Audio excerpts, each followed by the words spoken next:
로마서 8장 5절로 8절까지의 말씀입니다. 로마서 8장 5절로 8절.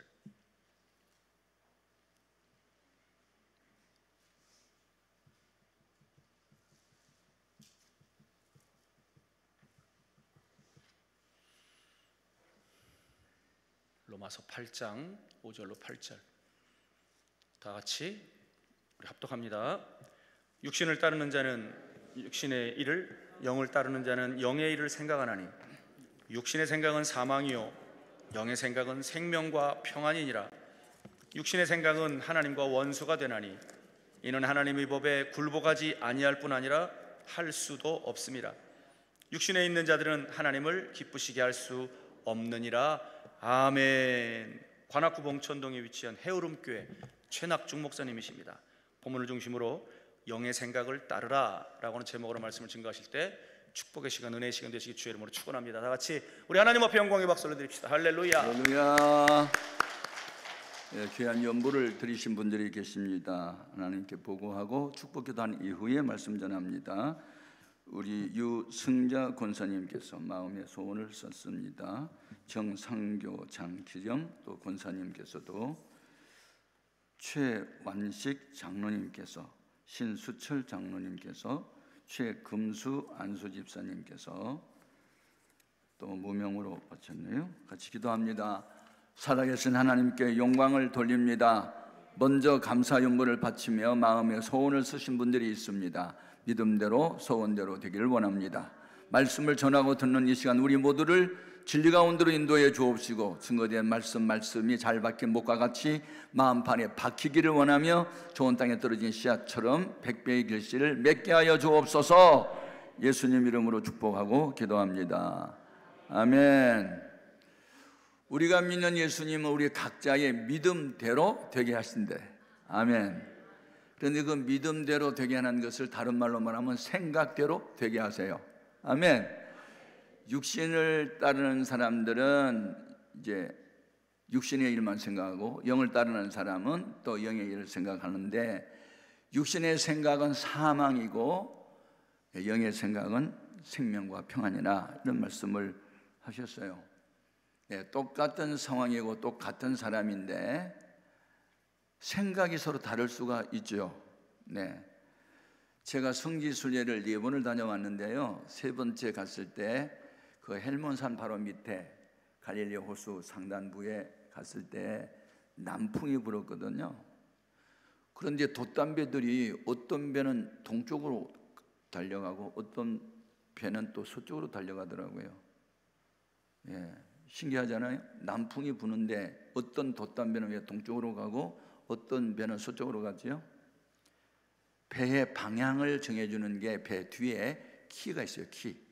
그래서 키를 동쪽 방향으로 돌려놓으면 남풍이 불어도 배가 동쪽으로 가고 서쪽으로 이렇게 방향을 돌려놓으면 서쪽으로 가더라고요.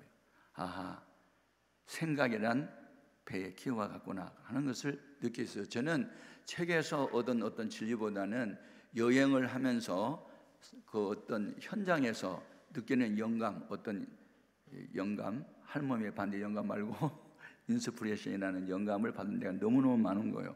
그래서 저는 여행하기를 참 좋아하고, 또 뭐 여행을 하고 싶어서 여행을 한 것보다는 성지순례는 예수님의 사역했던 곳이기 때문에 성지순례를 자주 했어요. 네. 제가 연합신학대학원에서 공부할 때 구약학 교수가 이제 그 성지를 알아야 된다 그래서 3주 동안 여행을 한 일이 있거든요. 1주 동안은 모세의 발자취를 따라서 그래서 에집트에서 시내산까지, 또 모세가 세상을 떠났던 그 산에까지 한번 일주일 동안 여행을 했고, 2번째 주간에는 예수님이 탄생하신 베들레헴에서부터 이제 부활하신 그 동굴까지 그 사역지를 다 일일이 다니면서 또 공부를 했고, 세 번째 주간에는 사도들의 발자취를 따라서 해가지고 소아시아의 7교회가 있는 오늘날 터키 지역, 그 지역을 또 이렇게 순례를 하면서 공부를 진짜 많이 했어요. 그러면서 거기서 얻어지는 것이 뭐냐? 야, 성경의 과거를 기록한 것은 현재를 살아가는 우리들에게 거울이 되기 위해서, 교훈이 되기 위해서 기록했구나, 그걸 많이 깨닫게 되고, 전에 있었던 일이 지금도 있구나 하는 생각을 하게 됩니다. 아멘. 같은 상황이고 같은 일인데 어떤 이는 육신의 생각으로 말을 하고 행동을 하고, 어떤 분은 영의 생각으로 말하고 행동을 하고, 결과는 판이하게 달라요. 예. 여러분이 12명의 정탐꾼 얘기를 잘 알지요. 모세가 애굽에서 20세 이상 남자만 해서 60만 명이고 어린아이들과 부녀자들까지 합하면 200만 명이 훨씬 넘는 대군을 이끌고 나오죠. 그걸 출애굽기라고 그러죠. 예.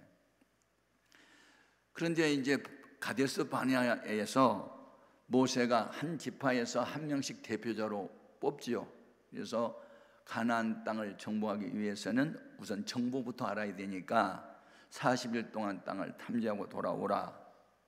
그래서 그들이 40일 동안 탐지하고 돌아왔는데 10사람들은 육신의 생각으로 말을 하는 거예요. 그곳 사람들은 우리보다 기골이 장대하고 성은 견고하더이다. 싸움에 능한 사람들이기 때문에 우리가 들과 싸우면 틀림없이 집니다. 우리 처자식들은 사로잡히게 될 거예요. 아니, 죽으려고 들어가요? 하면서 이 10명의 사람들이 부정적인 말을 하니까 순전한 백성은 그 10명의 말을 따르는 거예요. 그래가지고 우리가 한 지도자를 다시 세워서 애굽으로 돌아가자, 이렇게 벌어지는 거예요. 그런데 그 중에 2명, 여호수아와 갈렙은 아닙니다. 그들은 우리 밥입니다. 여호와께서 우리와 함께 하십니다. 갑시다. 이게 영의 생각이에요. 결과는 어떻게 됐어요? 못 간다, 가면 죽는다는 사람은 광야에서 아예 들어가기 전에 죽게 만들었어요. 망했어요. 다. 애굽에서는 구원을 받았지만 광야에서는 망했잖아요.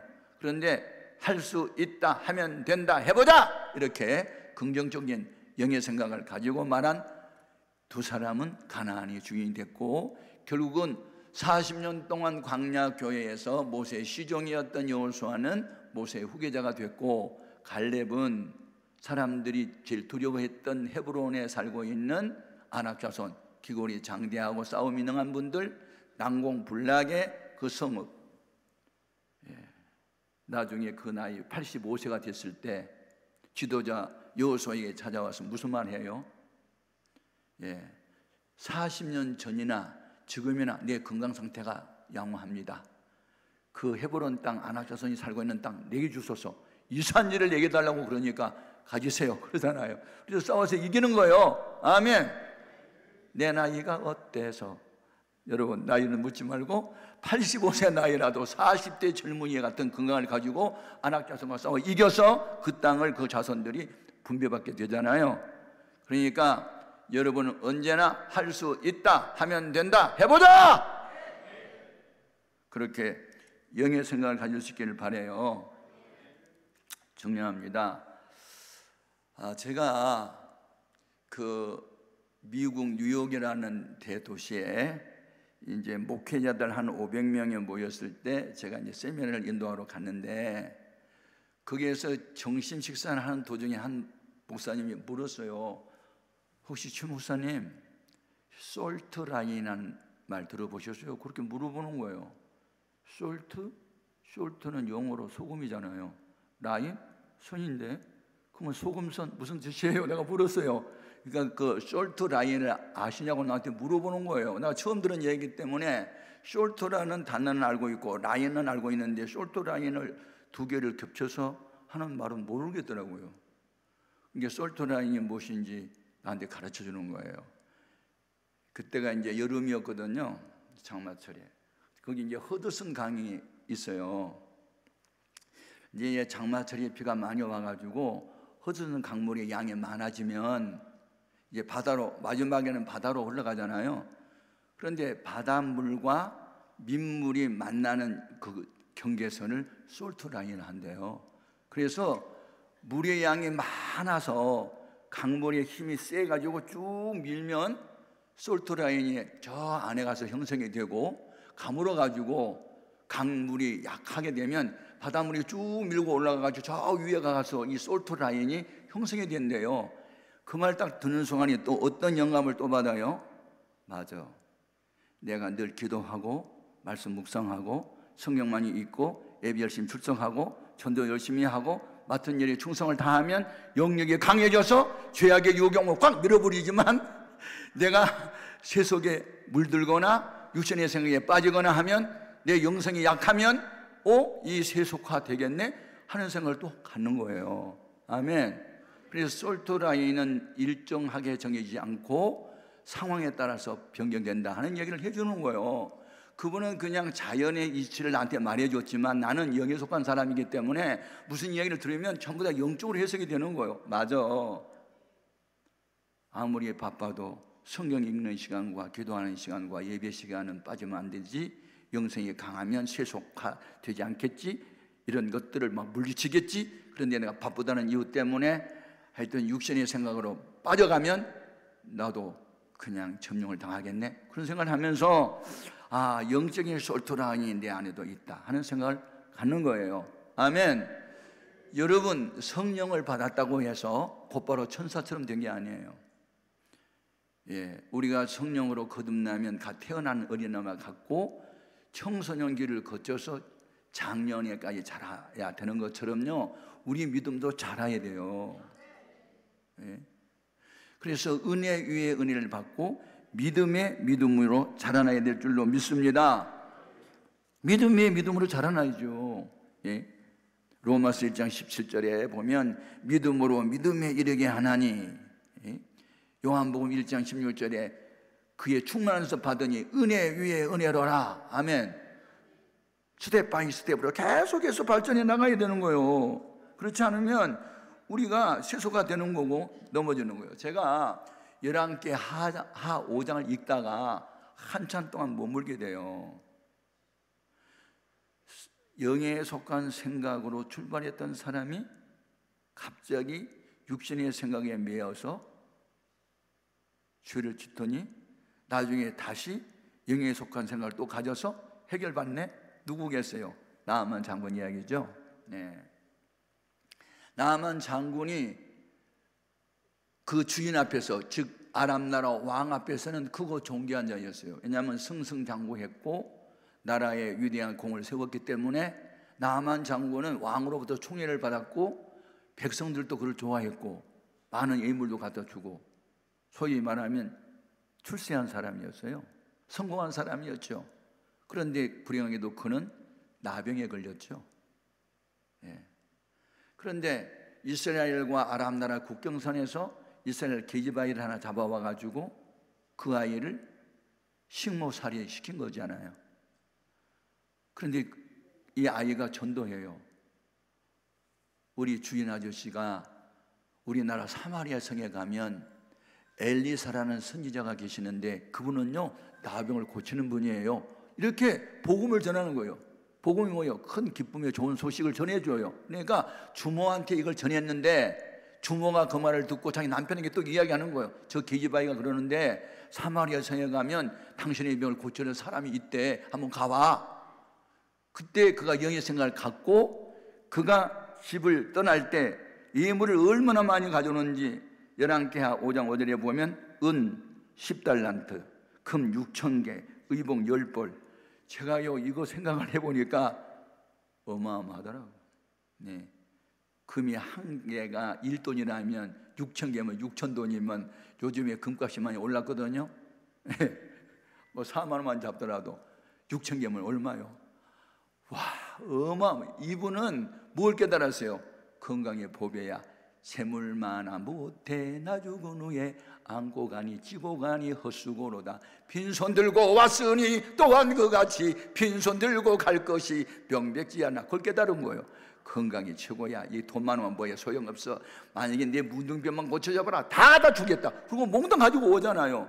그건 무슨 생각? 영의 생각이었어요. 그런데 언제 무너집니까? 사마리아 성에 엘리사의 집 앞에 이제 왔어요. 그러니까 자기 생각에는 하나님의 사람이라고 하는, 기도의 사람이라고 하는 엘리사가 뛰어나와 가지고 어디 아프세요? 여기가 아프시구만요.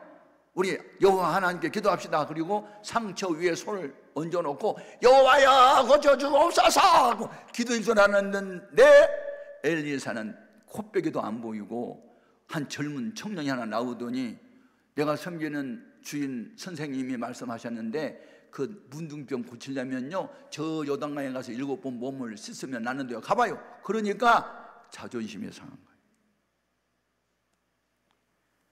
왜 무너지느냐? 이 자존심 때문에. 자기가 대단한 존재인데 하찮게 여긴 것 때문에 마음이 시험이 들었어요. 내 생각에는 저가 내게로 달려나와. 이 내 생각이 육신의 생각이에요.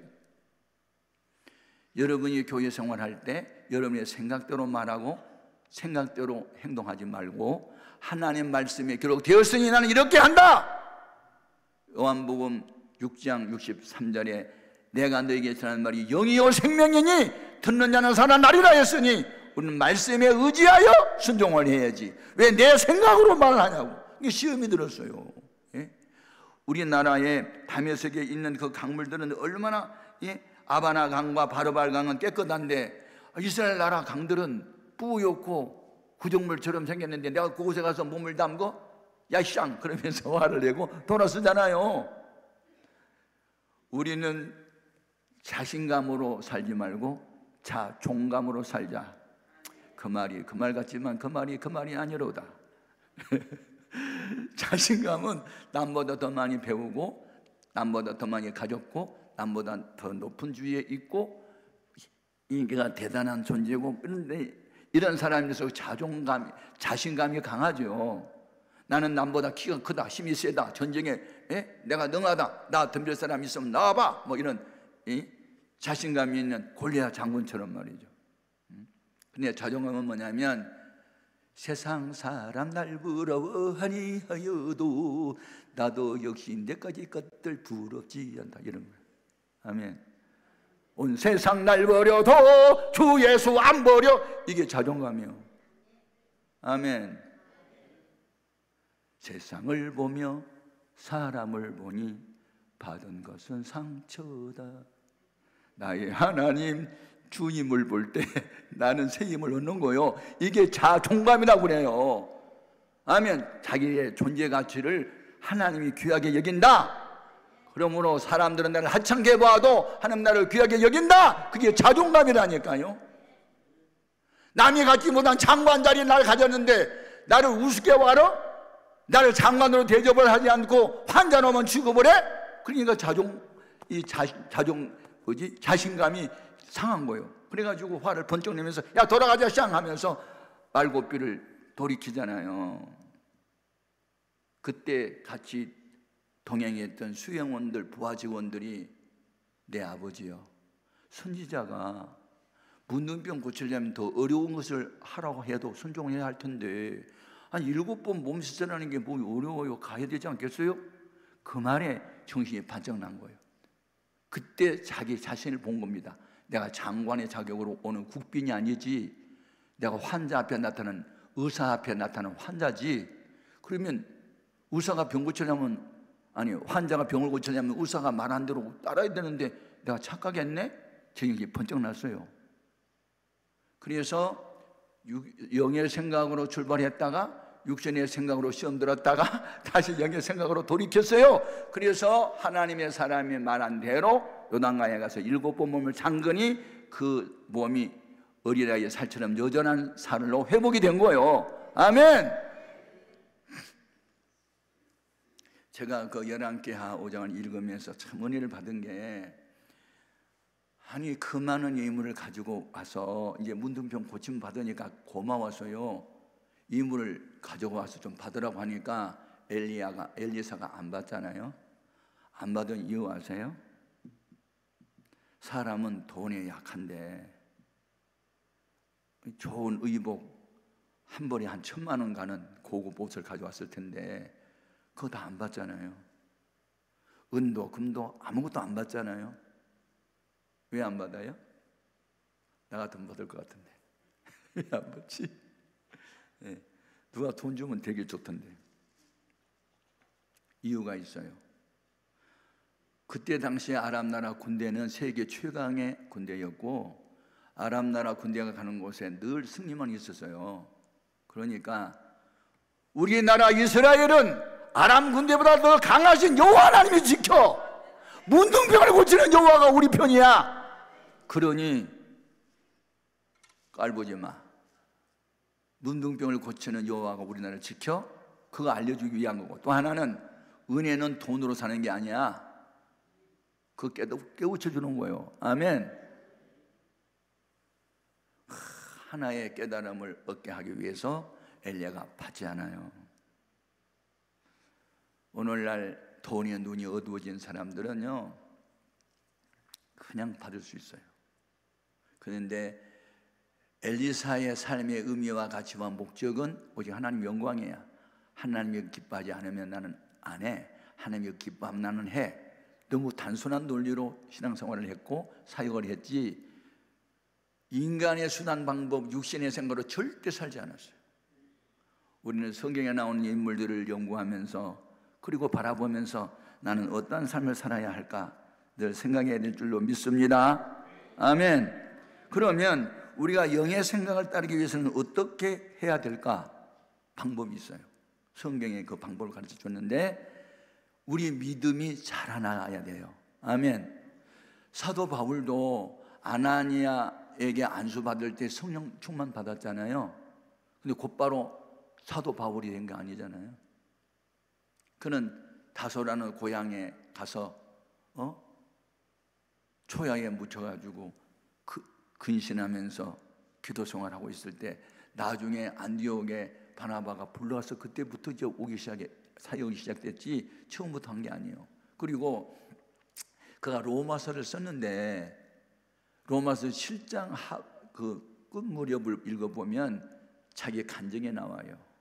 그 내용의 가장 핵심 단어가 오호라 나는 공고한 사람이로다. 누가 나를 이 사망의 몸에서 건져내랴.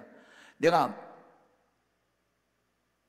속사람으로는 하나님 뜻대로 살아야지 하는데 내 겉사람이 자꾸 육신을 입었는데 그렇게 살지 말고 육신이 원하는 대로 살아야지 하는 이 두 생각이 내 속에서 서로 충돌을 일으켜가지고 갈등이 심하다라는 말을 하고 있어요. 이것을 영적 사춘기라고 해요.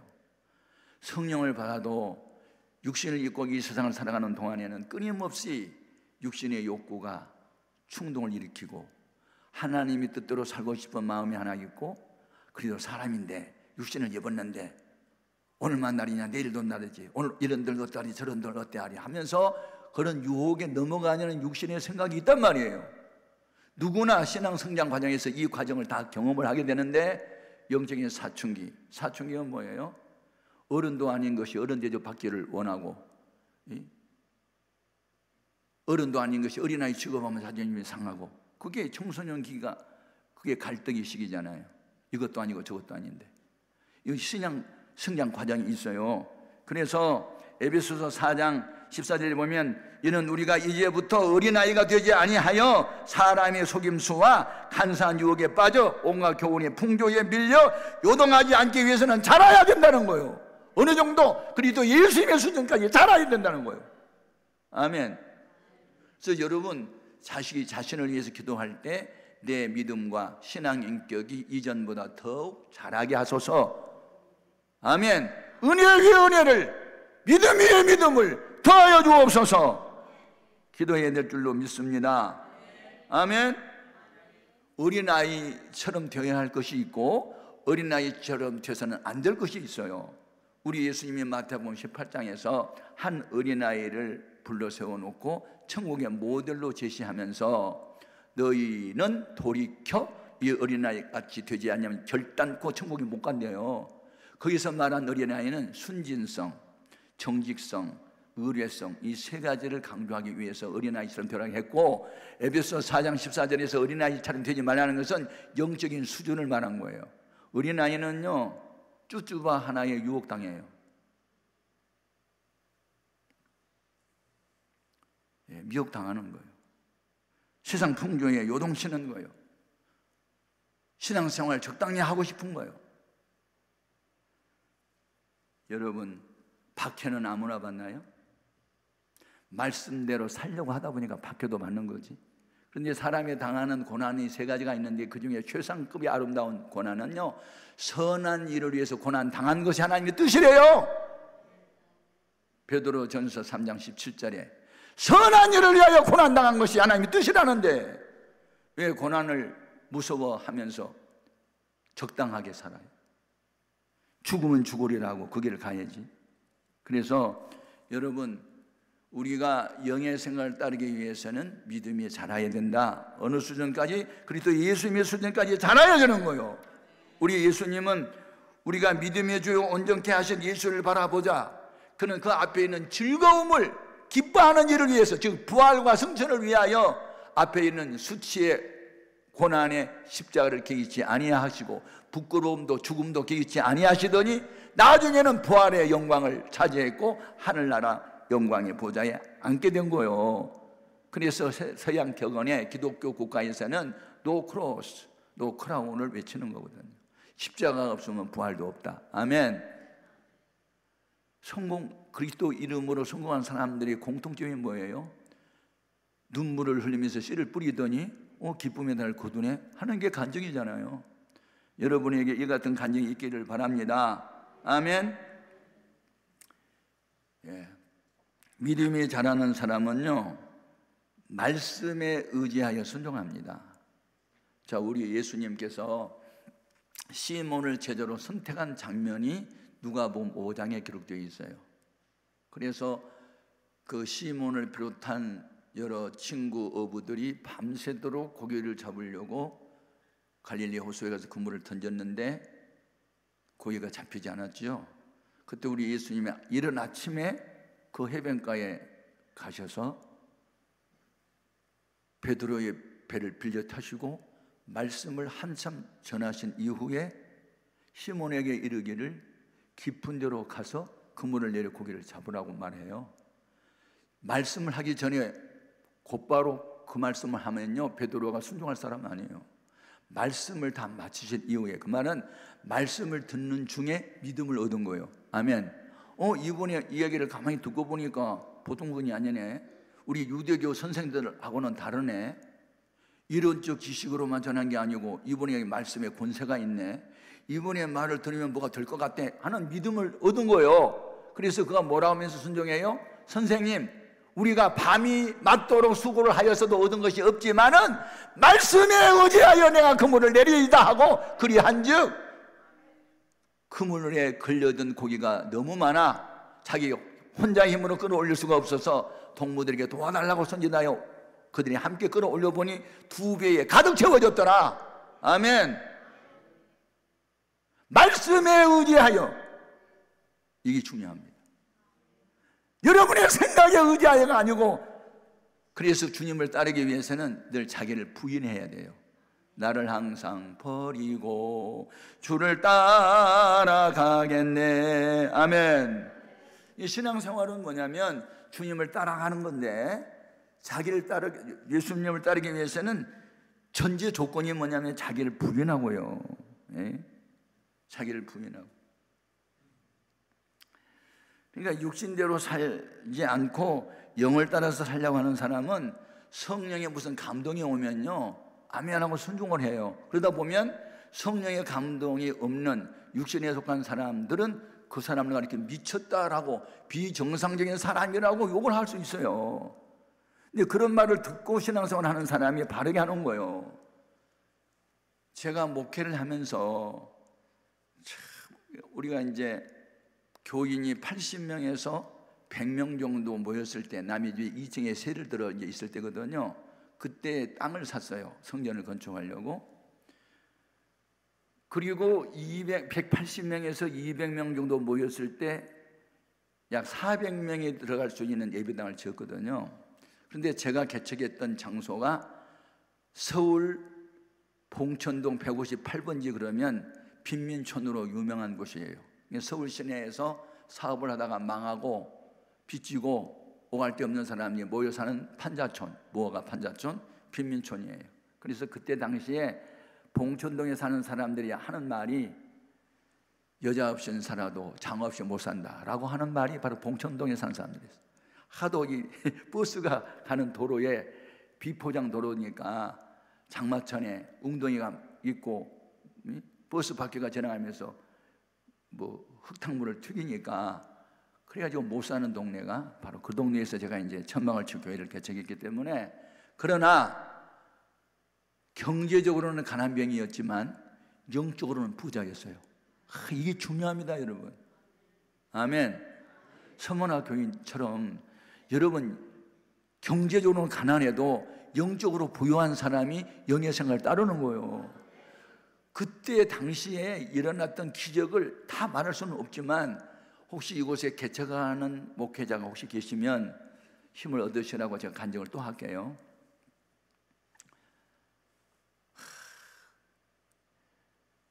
이제 180명에서 200명이 모였을 때 제 마음에, 목회자의 마음에 기도하면 된다 하는 생각이 든 거예요. 기도하면 된다. 그런데 나 혼자 기도하면 안 되고 우리 성도들 전체가 기도를 해야 되는데 어떻게 기도를 시킬까 하니까 나한테 기발한 아이디어가 이제 떠올랐어요. 여러분, 하나님이 우리가 이제 기도를 하면 기도 응답이 여러 가지 각도로 나타나는데 그 중에 하나는 우리 마음과 생각으로 옵니다. 아멘. 빌립보서 4장 6절 7절에 아무것도 염려하지 말고 너희 구할 것을 감사함으로 하나님께 아뢰라. 그리하면 지각에 뛰어나신 하나님 평강이 그리스도 예수 안에서 너희 마음과 생각을 지키시리라. 기도 응답이 마음과 생각으로 오는 거예요. 그래서 한 200명 정도 되잖아요. 출석은 180명 하도 하여튼 뭐. 그래서 200명 교인을 기도를 시켜야 되겠다. 그래가지고 삼겹줄 기도 운동이라는 걸 시켜요. 삼겹줄, 삼겹살 아니고 삼겹줄. 일겹줄은 뭐냐? 40명을 일개조로 만들어서 40일 릴레이 금식 기도를 시킨 거예요. 그러니까 40명이 일개조입니다. 한 사람이 40일 금식하려면 힘들고 어려운데 40명이 40일 동안에 하루씩 하는 거예요. 오늘은 김 집사가 하면 내일은 이 집사가 하고 정 집사가 하고 이렇게 쭉 이제 판프레스로 나눠주거든요. 1조, 2조, 그래서 5조까지 이제 나눠왔어요. 그러니까 내가 무슨 사정이 생겼어. 오늘 금식일인데. 그러면 그 다음 날에 하는 김 집사한테 미안해, 내가 오늘 긴급한 상황에 벌여서 금식 못하는 되니까 대신 해줘. 내가 내일 할게. 뭐 그렇게 해가지고 순서를 바꿀 수는 있어요. 아무튼 40일마다 한 번씩 하루씩은 금식을 해야 되는 그게 이제 1급줄이었고 2급줄은 뭐냐? 24시간 릴리 기도예요. 24시간. 그러니까 하루가 24시간이니까 한 7, 8개조가 나오더라고요. 한 8개조가 23일을 1개조로 해가지고. 그래서 할머니들, 직장 못 가는 분들, 몸이 좀 안 좋은 분들, 이런 분들은 낮에 시켰고 직장에는 밤에 시켰고 청년들은 또 뭐 밤중에 시켰고 뭐 이런 식으로 해가지고 하여튼 다. 그러니까 아무 때나 예배당 문을 열고 들어가면 7, 8명은 있는 거예요. 기도 1시간 해야 되니까. 다음 차례에 사람이 안 오면 자기는 올 때까지 기다려야 돼. 그러니까 미안하니까 항상 미리 와야 되고, 그래서 이제 터치를 해주고 나 기도 시간이 됐어 왔어 그러면 고마워 그러고 또 가고 이러면서. 그러니 금식하는 사람은 항상 5사람 정도 되지. 7, 8명은 늘 예배당에 아무 때나 가면 있지. 그 다음에 기관을 6개를 만들어가지고 7개를 만들어가지고 릴레이 철야 기도를 시켰어요. 밤 10시부터 새벽 4시까지. 그래가지고 뭐 1남전도회, 2남조회, 1여전도회, 2여전도회, 3여전도회, 뭐 1청년, 2청년, 뭐 학생들까지 동원시켜가지고 아무튼 밤 10시부터 새벽 4시까지 아무 때나 가면 교회 가면 철야를 해야 되니까 시켰는데요. 놀라운 것은요, 어쩌면 이렇게 순종을 합니까? 참, 여러분 제발 목사가 엎드려 기도하고 어떤 영감을 받아서 무슨 얘기를 펼치면 이게 사람의 말이 아니고 하나님 말씀이다 하고 받아들이고 순종하는 게 그게 정상적인 믿음의 사람이에요. 아멘. 데살로니가 교회 성도들이 바울이 2차 전도 여행 때 3주 동안 머물러서 전도했는데 왜 3년 동안 머물렀던 에베소 교인들보다 1년 6개월 동안 머물면서 전도했던 고린도 교인들보다 믿음이 더 높아졌을까요? 그 이유를 밝혔어요. 데살로니가전서 2장 13절에 내가 너에게 하나님 말씀을 전할 때 사람의 말로 받지 아니하고 하나님 말씀으로 받으니 진실로 그러하다. 이 말씀이 듣는 자 속에서 능력으로 역사한다. 바로 그게 비결이었어요. 교회 오래 다녔다고 믿음 좋은 게 아니에요. 3주 동안 머물렀는데도 바울이 무슨 말을 하면 사람의 말로 받지 않고 하나님 말씀을 받아서 순종을 했더니 그게 능력이 되고 지혜가 되고 치유가 되고 회복이 된 거예요. 아멘. 하나님 나라는 말이 있지 않고 능력이 있어요. 능력을 받아야 되잖아요. 그런데 그 빈민촌에서 어쩌면 금이 238돈이 나오냐고요.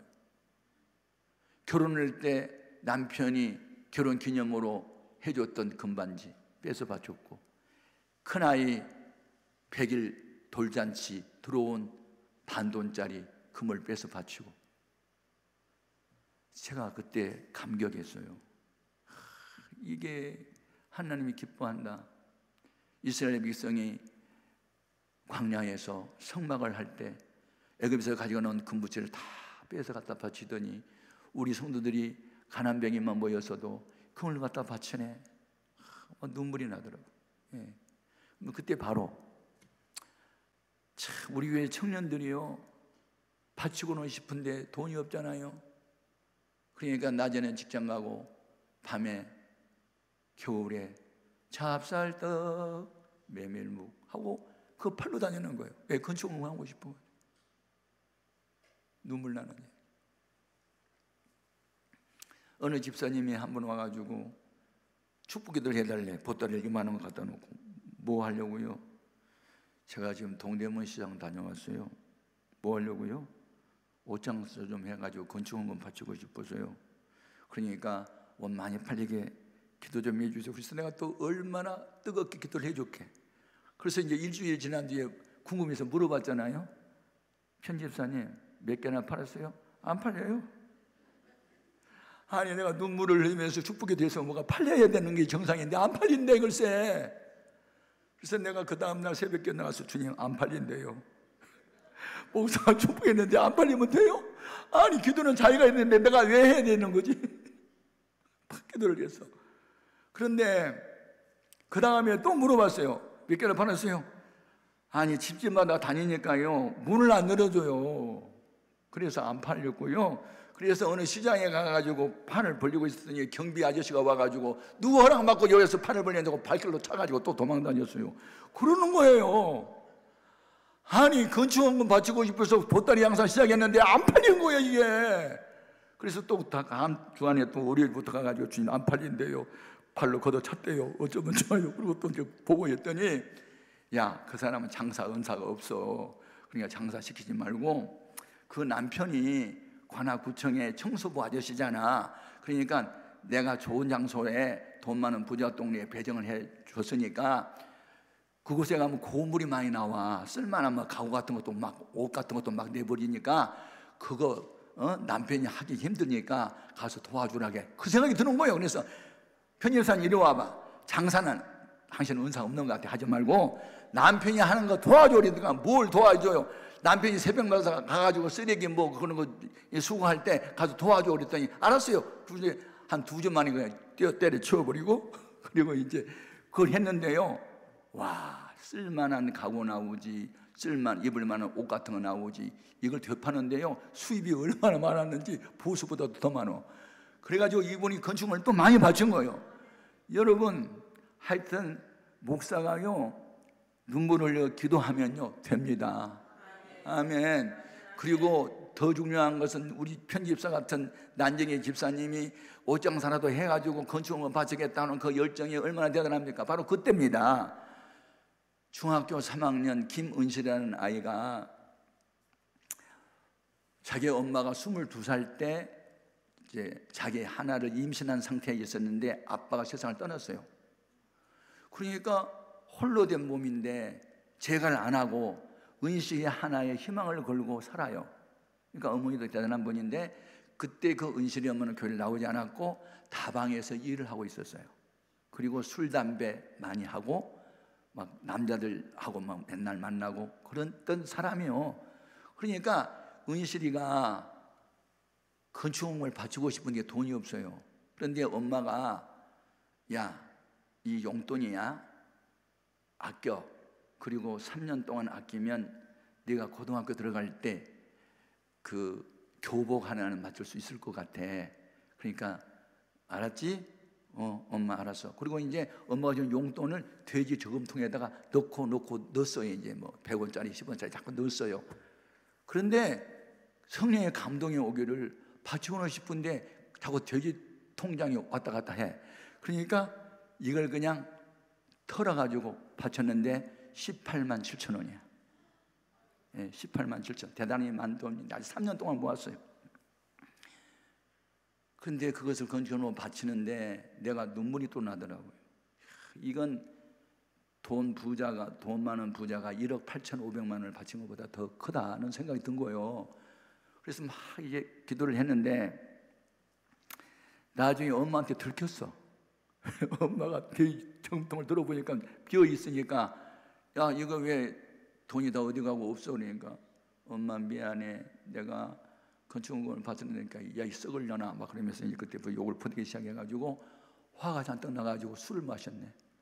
술이 취해가지고 나한테 전화가 왔어. 너 최낙종 목사 맞냐? 그러면서 반말을 하더라고요. 그래서 제 최낙종 목사님이니까 야 이 개새끼야, 우리 은실이가 돈을 갖다 바치면 엄마하고 상의했느냐고 물어보고 그걸 처먹을 것이지 네가 그거 받아 처먹었냐고 막 욕을 막 하는데 이 새끼 저 새끼 막 개새끼 막 나오는 거예요. 소리 쳐가지고 내가 이 새끼야 지금 택시 타고 너 갈 거야 18만 7천 원 주면하고 기다려 임마 알았어? 이 새끼야. 그럼 끊는 거예요. 그래서 내가 끊기 전에 오세요 그랬어. 맞아 죽으려고 이제 진짜 왔더라고. 대낮에 술이 취해가지고 막 술이 취해가지고 야 이 새끼야 내놔 팍막 책상을 치면서 아니 대책이 없는 거예요. 여러분 술 취해가지고 일손을 잃어버렸는데 야 이 새끼야 돈 내놔 막 그러는데 18만 7천 원 내놔 이 새끼야 막 그러는데 할 말이 없잖아요. 근데 내가 하나님 이럴 때는 어떻게 하면 좋아요? 그리고 이제 눈을 뜨고 마음으로 기도를 했어요. 그러니까 야 축복 기도를 해주라 그런 생각이 들어. 은실이 어머니 내가 은실이 어머니를 위해서 축복 기도 한번 할게. 야 이 개새끼야 빨리 돈이나 내놔 막 그러는 거예요. 그래서 이제 눈을 감으면 얻어맞을 것 같아. 그래서 눈을 뜨고 기도를 했어요. 하나님. 그래서 창세기에서부터 요한계시록까지 좋은 말은 다 했어. 하여튼 우리 은실이 어머니 혼자 살면서 얼마나 고생이 많겠습니까? 주님 위로해 주옵시고 길을 열어 주옵시고 막 그렇게 기도하고 우리 은실이 고등학교 문제가 대학교 문제까지 해결해 주옵시고 막 엄청나게 좋은 말만 했더니 이분이 가만히 듣고 보니까 좋은 말만 골라서 하니까 썩을 놈 다 봤네 그러고 가버리더라. 마지막에 썩을 놈이요. 그분이 가버렸어. 그냥 좋은 말만 하니까 더 이상 욕을 퍼댈 수도 없고 때릴 수도 없으니까 그냥 가버리더라고. 그런데 그날은 은실이가 얼마나 얻어맞았던지 온몸에 멍이 들었고 코피가 터지고 이제 쓰러져서 그날 학교 못 갔어요. 이게 교회 건축 한번 하다가 아이가 죽게 생긴 거예요. 그래서 은실이를 위해서 내가 이제 애절히 기도를 했는데 은실이가 그 다음 날 학교를 가기 위해서 이제 몽든 부분을 이제 파운데이션으로 컴프로치를 하고 버스를 탔는데 한 2정거장 가니까 어떤 할아버지 한 분이 버스를 탄 거예요. 그러니까 할아버지 여기 앉으세요. 그러니까 할아버지가 고마워 학생. 이제 할아버지 생각에는 다음 정거장에 아이가 내리려고 미리 일어서라고 하고 이제 그 자리에 앉았는데 아니 그 다음 정거장도 안 나오고 그 다음 정거장도 아니고 그 다음 정거장도 안 내리니까 학생 어디까지 가는데 자리를 줬어? 아니요 아직도 모르겠어요. 여러 정거장 더 가야 돼요. 고마워. 그런데 혹시 학생 교회 다녀? 네. 어느 교회? 해우론 교회요. 최낙종 목사님? 네. 어떻게 아시네요? 잘 알지. 그런데 왜 여기 멍이 들었어? 넘어졌어요. 넘어진 게 아니고 엄마한테 얻어맞아고 멍이 들었는데 그 말은 할 수가 없고. 그래 아빠는 뭐 하셔? 왜 자꾸 물으세요? 아빠 안 계세요. 엄마는 뭐해? 자꾸 묻지 마세요. 이제 화가 났어요. 그러니까 이분이 모 교회 큰 교회 장로님이신데 그날 아침에 기사가 갑자기 병이 나가지고 못 오게 생기니까 택시를 타려고 나가보니까 러시아화가 돼가 택시가 또 안 잡힌 거예요. 그러니까 회사 가가지고 회의 있는 주제를 해야 되는데 시간이 없으니까 이제 노선버스를 샀는데 은실을 만난 거야. 그래가지고 너 있잖아, 너하고 좀 너를 돕고 싶은 마음이 갑자기 생기는데 내가 모 교회 장로이거든. 그리고 내가 회사가 한 100개 있고 장학재단도 있고 그런데 혹시 너 방과 후에 시간이 있으면 내 방에 잠깐 들릴래? 그러니까 알았어요. 그리고 이제 명함을 받았고 갔는데 그 사실을 대화 중에 다 얘기했어요. 건축원금 바치다가 엄마한테 들켜가지고 얻어맞았다는 게 다 했어요. 그러니까 이분이 감동을 받고 거기서 약속을 한 거예요. 우리 장학재단에서 너 대학교 졸업할 때까지 너 도와줄게. 야, 참 제가 이런 간증을 하면서도 감격이 되는 것은 주안의 수고가 결단코 헛되지 않는다. 헛되지 않는다. 눈물을 흘리면서 씨를 뿌리고 건축원금 바치다가 멍이 들 정도로 얻어맞고 죽을 뻔했던 그 아이, 좋은 장로님 만나서 재단에서 대학교 졸업할 때까지 장학금을 지급해주고 용돈까지 주는 기적을 경험한 거예요. 남이 복을 받고 잘 되면 그냥 된 게 아니에요. 십자가를 지지 않으면 부활의 영광이 없어요. 이게 영적인 공식이다. 그래서 무릇 경건하게 살고자 하는 자는 핍박을 받도록 돼 있어요. 디모데후서 3장 12절에. 그러므로 주와 복음을 위해서 살다가 당하는 고난은 축복으로 연결이 되는 거다. 아멘. 그러므로 오늘 우리는 언제나 우선순위를 따라 살자. 하나님이 우선순위, 교회 일이 우선순위, 내 일은 그 다음이야. 이렇게 살면 하나님이 복의 복을 더해주는 거예요. 제가 미국의 부흥회를 40번을 갔어요. 40번도 더 간 것 같은데, 제가 매사서제수주에 그 하버드 대학이 있는 그 지역에 플리머스라는 항구에 제가 갔어요. 그러면서 청교도에 대한 책을 사서 읽었어요. 1600년경에 유럽을 떠난 두 부류의 사람들이 있었다. 한 부류의 사람은 금을 찾아서 남유로 떠났고, 한 부류의 사람은 메리 여왕의 박해를 피해 신앙의 자유를 찾아 메이플라워라는 배를 타고 66일 동안 대서양을 건너 미국에 도착했다. 그런 내용이에요. 그리고 그들의 우선순위, 첫 번째 했던 일이 예배당 건축을 먼저 했고, 두 번째 자녀들을 위한 학교를 지었고, 세 번째 자기 집을 지었다. 이런 책을 읽는 거예요. 야, 프라이오리티라는 이 우선순위를 이분은 지켰네. 오늘날 미국이 복받은 이유가 뭘까? 그런 생각을 하는 거예요. 예? 제가 미국 그 해군 사관학교를 방문했는데 사관 생도가 8,000명이나 되더라니까. 그래서 아니 어떻게 해군 생도가 8,000명이나 되니까 너무 많지 않느냐고 그랬더니 모자라대요. 왜냐하면 5대양 6대주 우리 우방국들을 지키는 책임이 있기 때문에 그게 파송하려면 오히려 8,000명도 모자라는 말을 내가 듣고 뭐야, 이분들은 미국만을 위한 해군이 아니네, 우방국을 지키기 위해서 전 세계에 파송했네, 막 그런 생각을 했어요. 여러분 인터넷 한번 찾아보세요. 미국이 파송한 나라가, 군인들 파송한 나라, 우리나라가 3위거든요. 예. 1위가 일본이더라고. 예. 2위가 독일이고 3위가 한국인데, 우방국을 지키기 위해서. 예. 여러분, 야, 성경대로 믿는 나라, 역시 꼴이 되지 않고 머리가 되게 하셨네. 죽어 살고 구워 먹지 않네. 신명기 28장이 이 미국에 실현되고 있네. 막 그런 생각을 하면서, 예? US 달러 지폐에 보면 인카디 트러스트라고 써놨어. 우리 하나님 믿는다고. 그리고 돈을 쓸 때 우리는 앞으로 잡아당긴다. 하나, 둘, 내 거야, 내 거. 이거도 내 거고. 근데 미국 사람들은 뒤로 쉬어요. 뒤로. 포유 하면서. 내게 있는 돈은 당신을 위해서 쓰는 거야 이러면서. 어쩌면 성경대로 그 문화가 그렇게 바뀌냐고. 여러분, 결론은 뭐냐? 말씀대로 사는 거다. 아멘.